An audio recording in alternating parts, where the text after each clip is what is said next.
அப்படி ஒரு பாட்டி வந்து எங்ககிட்ட 2 மாசம் இருந்தாங்க. 2 மாசம் இருந்துட்டு மகன் வந்த உடனே அவர் வந்த 2ஆம் நாளே நான் எங்க அம்மாவை கூட்டிட்டு போறேன்னாரு. நான் மாட்டேன்னு சொல்ல முடியுமோ? முடியாது. கண்டிப்பா திருப்பி அனுப்பிச்சேன். திருப்பி அனுப்பின போது அந்த அம்மா வாசல்ல உட்காந்துக்கிட்டு என்ன நீ அனுப்பாதேன்னு அழறாங்க. அப்ப நான் சொன்னேன், இல்லம்மா நீங்க போயிட்டு வாங்க, நீங்க எப்ப வரணும்னு சொல்றீங்களோ உங்க மகனை சொல்லுங்க, அவர் கொண்டு விடுவாரு. நான் மாட்டேன்னு சொல்லக்கூடாது, நான் அனுப்ப மாட்டேன்னு சொல்லக்கூடாதுமா, அது நல்லா இருக்காது, உங்க மகனோட தானே நீங்க இருக்கணும் அப்படின்னு சொல்லி கொண்டு விட சொல்லிட்டோம். சரின்னு கூட்டிட்டு போயிட்டாரு. ஒரு 4 மாசம் ஆயிடுச்சு. 4 மாசம் ஆன பிறகு இப்போ ஒரு வாரம் முன்னாடி அம்மா அந்த மாதிரி எங்க அம்மாவை தூக்கி நிமித்தி எல்லாம் பண்ண முடியல, ரொம்ப பெட்ரிடன் ஆயிட்டாங்க, ஸோ உங்க வீட்டில் உங்க ஹோம்ல கொண்டு விடுறோம், பாத்துக்கிறீங்களா அப்படின்னா நாங்கள் அந்த மாதிரியும் அட்மிட் பண்றோம். பாட்டி வரும்பொழுதே கால்லாம் நல்லா வீங்கிட்டு இருக்கு. ஷீ சிங்கிங் ஸ்டேஜ், கடைசி ஸ்டேஜில் இருக்காங்க அவங்க. நான் கேட்டேன், ஏன் சார் கால்லாம் வீங்கிட்டு இருக்குன்றீங்க, டாக்டர் கூட்டு காட்டுங்க.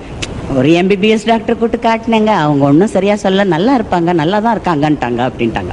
ஸோ அப்புறம் பிறகு நாங்கள் என்ன பண்ண எங்கள் காப்பகத்தில் சேர்த்துட்ட 3ஆவது நாள் எனக்கு ரொம்ப சந்தேகமா இருந்தது. நான் 13 வருஷமா நடத்துறதுனால சின்ன சின்ன அனுபவங்கள்னால அந்த அம்மா இன்னும் 2 நாள் கூட இருக்க மாட்டாங்கன்னு எனக்கு தெரிஞ்சுது. ஸோ நான் என்ன பண்ணேன், எங்க இல்லத்தினுடைய டாக்டரை நான் கூட்டு காட்டின போது 24 hours தான் சொல்லிட்டாங்க. வீட்டுக்கு போக மாட்டேன்ட்டாங்க அந்த அம்மா. வீட்டுக்கு என்ன அனுப்பாதேன்றாங்க என்கிட்ட. சத்தியம் சார், நான் வீட்டுக்கு போக மாட்டேன், என்ன வீட்டுக்கு அனுப்பாதே, நீ அனுப்பாதே, நான் போக மாட்டேன்றாங்க. நான் சொன்னேன், இல்லைம்மா நீங்கள் வீட்டுக்கு போங்க, கொஞ்சம் உடம்பு ஜாஸ்தியாக இருக்குது, மகள்லாம் திருநெல்வேலியிலேருந்து அங்கே நீங்கள் இதெல்லாம் வந்திருக்காங்க பார்க்கறதுக்கு, எல்லாரும் கிட்டே இருந்து செய்வாங்க, நீங்கள் அங்கே இருந்தால் உங்களுக்கு இன்னும் கொஞ்சம் சௌரியம் தான். என்னை அனுப்பாத தாயி, என்னை அனுப்பிடாத தாயி, நான் போகலை.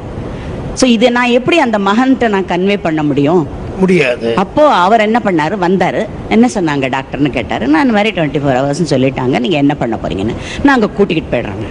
பேரன், மகன், மருமகள், 3 மகள்கள், 2 மருமகன்கள், எல்லாரும் வந்தாங்க. இழுத்து நல்லா தலையிலேருந்து கால் வரைக்கும் போத்திக்கிட்டாங்க சார். தலை வரைக்கும் போத்திக்கிட்டாங்க. கண்ணை திறக்க மாட்டேன்றாங்க.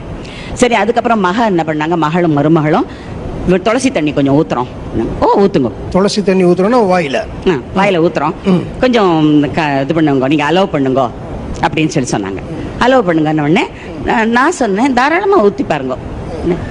மருமக கெஞ்சுறாங்க, மகன் கெஞ்சுறான், பேரன் கெஞ்சுறாங்க, மக கெஞ்சுறா, வாயே திறக்காத நல்லா இழுத்து போர்வை எடுத்து வாய் பக்கம் மூக்கு வரைக்கும் மூடிக்கிட்டாங்க சார்.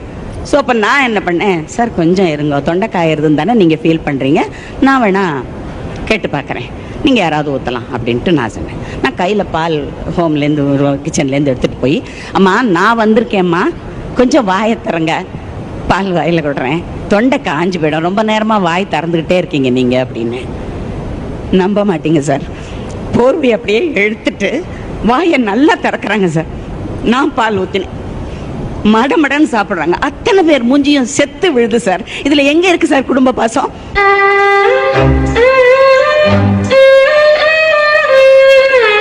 என்னுடைய காப்பகத்தில் இருக்கிற அத்தனை முதியோர்களுமே கடைசி நேரம்னு டாக்டர் சொல்லிட்டாங்கன்னா பக்கத்துல இருந்து அரை மணிக்கு ஒரு தடவை நான் அவங்க வாயில பால் ஊத்திட்டு, அவங்க உயிர் போகும்போது என் கை பிடிச்சுன்னு தான் சார் போகும். என் கையை பிடிச்சுக்கிட்டு தான் அவங்க உயிர் போகும். சத்தியம். இதுக்கு சாட்சி வேணும்னாலும் நான் எத்தனை பேர் வேணாலும் கூட்டு சொல்லுவேன். அதுதான் உண்மை. பிறகு என்ன பண்ணாங்க, வந்தாங்க. நான் என்ன சொன்னேன், ராத்திரி பூரா பால் குத்தியாச்சு, காலையில் இங்கே வரணும், நான் கடைசி இன்டர்வியூக்கு வந்தாகணும். நான் எங்கள் ஐயாட்ட சொன்னேன், இல்லை நான் போகலைப்பா, பரவாயில்ல அப்படின்னு. இல்லை நீ போயிட்டு வா, ஒருவேளை நீ இதில் செலக்ட் ஆனேனா, உன்னுடைய இந்த அனுபவங்களை சொன்னேன்னா ஒரு சில பேராவது திருந்தினா அது சமுதாயத்துக்கு நல்லதா இருக்கும் இல்லையா?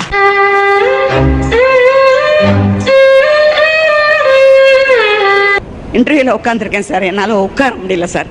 இன்டர்வியூக்கு என்னோட வந்த பையன், அம்மா என்னமோ மாறி இருக்கீங்கன்னா, இல்லப்பா எனக்கு ரொம்ப மனசு கஷ்டமா இருக்கு, ஐ ஃபீல் கில்ட்டி, என்னுடைய டியூட்டிலேருந்து நான் தவறிட்டேனோ, இங்க வந்து அனாவசியமா உட்காந்துருக்கேனோ, என்ன மீறி அந்த உயிர் போயிடுத்து, நான் என் கையில தானே இத்தனை நாளா நான் எல்லாரையும் அனுப்பிச்சேன் அப்படின்னு சொல்லி ஃபீல் பண்ணேன்.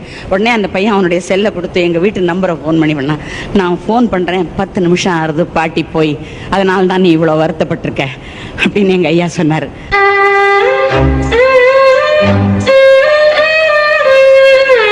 எங்க நெருங்கின குடும்பத்துல நடந்த ஒரு சம்பவத்தை சொல்றேன். தந்தை இறுதி படுக்கையில படுத்துக்கிட்டு இருக்கார். குழந்தைகளுக்கு சேர வேண்டிய சொத்தெல்லாம் பங்கு பிரிச்சாச்சு. வில் காப்பி அட்வொகேட்டுக்கிட்டேருந்து வரணும், அவ்வளவுதான். 50 வருஷமா அப்பாவும் அம்மாவும் குடும்பம் நடத்தியிருக்காங்க. அந்த 50 வருஷத்து கணவனை இழக்க போற அந்த மனைவி. அப்போ வெளியில போயிட்டு வந்தார் பையன்.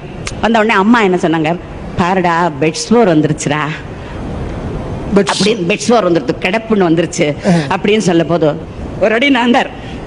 ஐயோ, வில் காப்பி வந்துதா இல்லையா, உயில் காப்பி வந்ததா இல்லையான்னு கேட்டாரு. உனக்கு எழுதி வச்சாச்சு, உன் பங்கு வந்துருச்சு, எல்லாம் ஆயிடுத்து சார். உனக்கு அந்த காப்பி வந்தா என்ன வராட்டான, சொத்து ஒண்ணுது தானே. ஒரு அந்த 50 வருஷம் வாழ்ந்த அந்த தாய் தன்னுடைய கணவனை இழக்க போறா. அம்மா தோ போய் நான் ஓடி போய் டாக்டர் கூட்டினறேம்மா, இல்லாட்டா பவுடர் போட்டு விடுறேம்மா, ஏதாவது செய்யறேம்மான்னு சொல்லியிருந்தா அந்த தாயோட மனசு எவ்வளவு சந்தோஷப்பட்டிருக்கும் சார். எங்க இருக்கு சார் அன்பும் பாசமும்?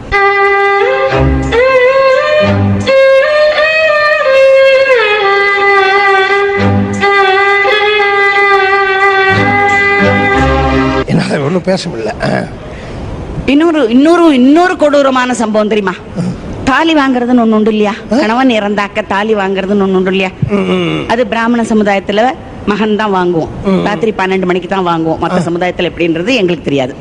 அப்படி வாங்குற பொழுது 50 வருஷமா கூட இழந்த கணவன் கட்டின தாலியை கழட்டும் பொழுது ஒரு தாய்க்கு எப்படி இருந்திருக்கும், அந்த மனைவிக்கு எப்படி இருந்திருக்கும் மனசு, எத்தனை பிளாஷ்பேக்ஸ் போயிருக்கும், எத்தனை வருத்தங்கள் இருந்திருக்கும். ஆனால் பையன் தான் தாலி வாங்கணும் இல்லையா? கையில பால் விட்டு பால்ல போடுவாங்க, கையில வாங்கணும். கையில வாங்கிட்டு அந்த பையன் சொல்றான், சார் காலையில எழுந்து நீ பாட்டுக்கு விடு விடுன்னு வழக்கம் போல வந்துடாத, என் பொண்டாட்டி உன்னை பார்த்து பயப்பட போறா.